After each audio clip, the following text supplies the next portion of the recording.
Hey, thanks for coming on. Hello there. Truth with proof. My goodness. Looking Yeah, for proof what's forever. wrong? Yeah, hey, my name's Brian. I'm a skeptic, if you can't tell by my name. I love trying to, I'm just I'm on a journey, man. I'm trying to figure out the truth. Do you have proof for the truth? Yep, I do. Really? Hmm. And Yeah. how come I haven't found it anywhere else yet? Well, there might be different reasons. Maybe you never came in contact with a Christian. Maybe you don't really want to because you can justify your own life. I don't know. I don't even know you. I just met you. Yeah, there's so many questions. Yeah. Yeah. Yeah, just full disclosure, I'm seeking, I'm trying to find out the truth. I don't believe in claims made without evidence, and I'm glad that you're suggesting that you have evidence, proof, right? Proof is evidence, right? Yeah. Proof is evidence. Okay. So, and I certainly have met a lot of Christians. I'm surrounded by them. Who? I live in America. I'm in Maine. So we're certainly not the most, Well, who's a we're not the Christian? most Christian, huh? How did someone become a Christian? I think it just means that they're a follower of Christ, right? They think Christ is Son of God and can lead them to salvation, right? Well, can you follow Christ if you're going to deny what he says to do to be saved? I'm just trying to define what a Christian is, right? I'm not saying I follow Christ. I just think I'm surrounded by a bunch of people that believe that they are followers of Christ. Yeah, they might believe it. Does that make them? Does that make them true Christians if they just think that? Do you Um, like this, sir? Do you think a Baptist is a well, Christian? yeah, I do. Yeah. See, I don't. See, they're Well, Baptist. just assume just my understanding of a Baptist is a born again Christian or that believes that Jesus Christ is the path to salvation and that they have faith, right? No, they So don't. No, you don't understand they faith. don't. No, they don't have faith. Oh. Yeah. Are See, you faith sure is about by that? hearing by the Word of God. So show me in the Word of God where someone was a Baptist. Can you read about In Baptists the in the Bible? in the Word of God. Well, I know that there were like John the Baptist baptized Jesus, right? This is an act of water baptism, right? Well, he actually was John the Immerser for the sense that he immersed people. But see, he immersed people actually for the remission of sins. And see, Baptists don't believe that you're baptized for the remission of sins. So he really wasn't even close to any kind of Baptist that you're talking about today. You know what? You might be onto something. Yeah. I don't know. Have you ever? How do I figure it out? Well, have you read your New Testament? Yeah. You did. What does Acts 2:38 say?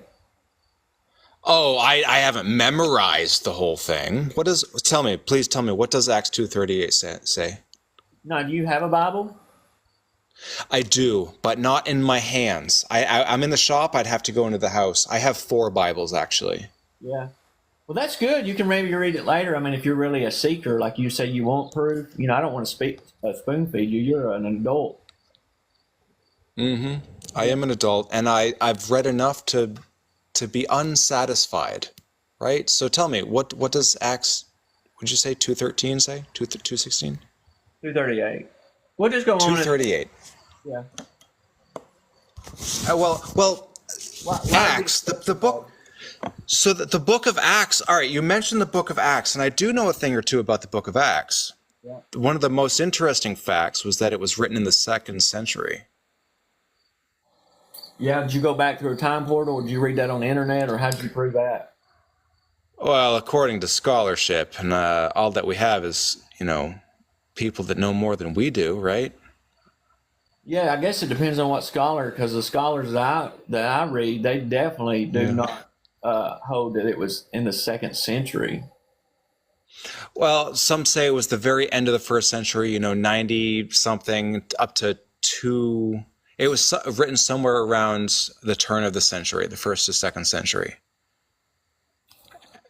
Let me pull up all the scholars that I have, and they say the date was around AD 61 to 62. 61 to 62. All right, so even if that is true, we're talking, what, 30 years after the crucifixion of Jesus, right? Yeah, around that time frame. Yeah. 30 years is a long time, right? It's a Is it lifetime, long really. time to witness someone that raised from the dead? Is that a long time? 30 years ago? Imagine you witnessed someone 30 years ago raised from the dead.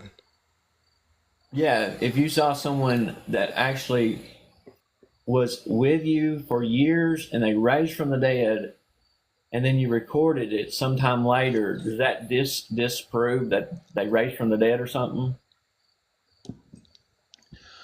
That's a really good question. That's a really good question. So if let's say someone did raise from the dead and then 30 years went by and then I wrote a book about it. Maybe I had really good reasons. Maybe I was afraid of being persecuted for writing about this event, right? So I write the book at the end of my life, 30 years after the fact. And and then the question really becomes, how do we know that this book is accurate? How do we know that the claim is true? Mm-hmm.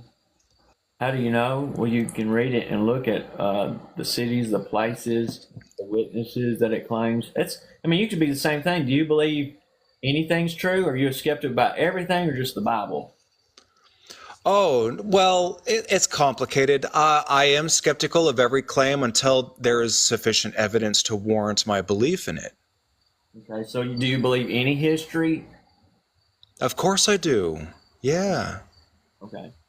So what is it you believe the Bible? You believe like all of it's fake, some of it's fake? Does it not record history?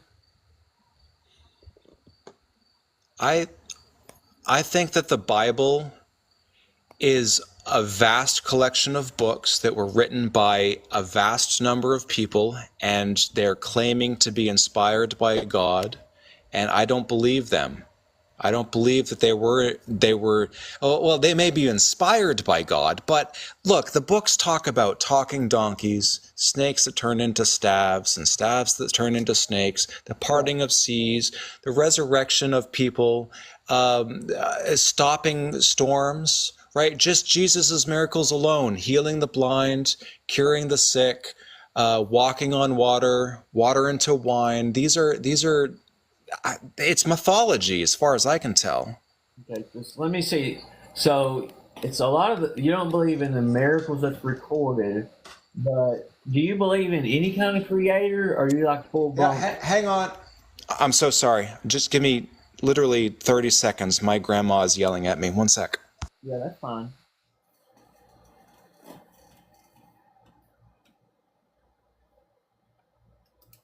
I don't have long if you can still hear me, so maybe we can set up some kind of a little discussion if you'd be interested in that when you get back.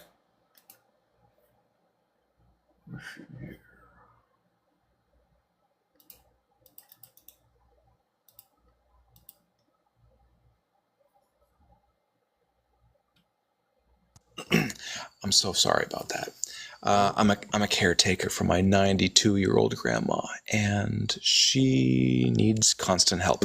All right, please. Where were we? We were talking about. I was asking you. So, like, I was asking, are you like a full blown atheist due to the miracles, or do you think that perhaps there could be a creator and you're just not sure? Or I'm just trying to figure you out a little bit. Yeah, all good. Um, a full-blown atheist. Yeah, I could identify as a full-blown. I mean, I don't really know exactly what that means, but um, Okay, like a skeptic is so kind of like on the border. You're like, well, I'm not really sure. Everything is there's a possibility, but no, there isn't a possibility. But an atheist says, no, there is no God. I absolutely believe there's no God. So that's the difference, kind of. so all right. That's a great question. I want to be really clear on this one. I'm not going to claim that God does not exist. I can't make that claim. how could I possibly know that God definitely does not exist?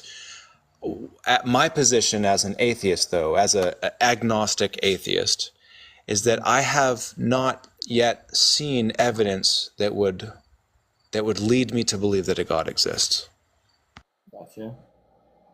Yeah. So you seem like you got manners. You seem like you're somewhat intelligent in things.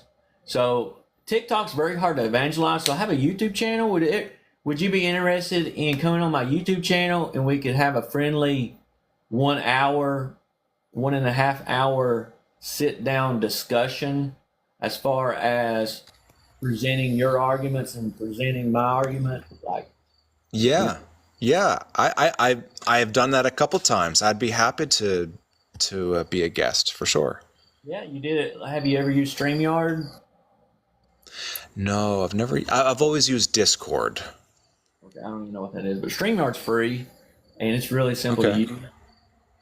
So that's the way we could set it up. And I could, if you follow me on TikTok, I can send you the format. Like it would be civil and organized.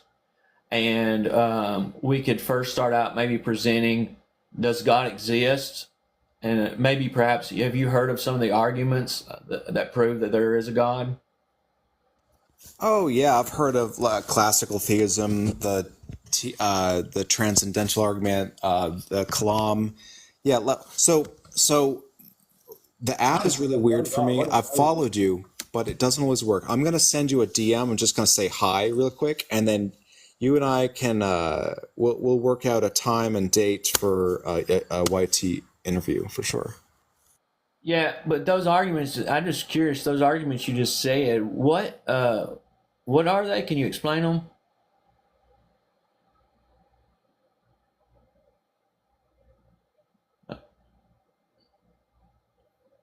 It's okay if you're muted. I didn't mute you. Oh, it's all good. Yeah, it's a habit. I mute myself when I go off screen. I just sent you a DM too, so we can talk behind the scenes and set up an interview. Yeah, so like, I I'm not really a Phil bro. I can't give the best explanations, but I know what they are. So the transcendental argument is the idea that well, the one I'm more familiar with is oh my goodness, my mind just went blank. The Kalam cosmological argument is a syllogism that goes something like everything that begins had a beginning, right? Okay. That's P1. Yeah. What is it? Everything that exists had a beginning. Every cause Everything has that had a beginning had a creator. Therefore, people make the argument that God is necessary through this argument, and I don't really. I need to do some homework, but yeah. I'd rather just talk about general. So my strong point is general epistemology, like an external critique. Like as far as the Bible or something. Yeah, oh, yeah, it could be the Bible or any holy book or any claims at all. Yeah, we could do that. I would like for you. Like, there's a lot of alleged contradictions that people make the claim. I actually just did a YouTube show on this guy Justin that's on TikTok presenting. He tried to present like two or three alleged contradictions, and it's interesting. I dug into those and found out they're not any hard facts uh, as far as contradictions. So the only thing is like it's a learning. It's not like one of those things. Ha ha! I got you moment. You know. So if we set this up and you have your arguments as far as contradictions, I would like to know them up front. So I'm not just going off the fly, you know, like, oh yeah, like I have enough to, like in a format debate, you would have time slots, you know, and I wouldn't want to use my 10 Yeah. or 5 minutes trying to siphon through all of my apologetic books trying to find some argument, because most of the time I preach to people who are Christians or people who believe there's a God. Um, you know, so I only really run into skeptics and atheists on TikTok for the most part. Yep. I totally understand. So yeah, if we're going to set up a time to, talk for an hour plus, then yeah, we should have an outline of talking points, and I think that's a very reasonable thing to do for Yeah. sure. Are you about my age? I'm 43. Yeah, I just turned 40 in March, so I'll be 41 in a few months. Okay. Well, that sounds good. Hey, I got to run. I got to call in Subway for Cool, my man. kid. And I was getting off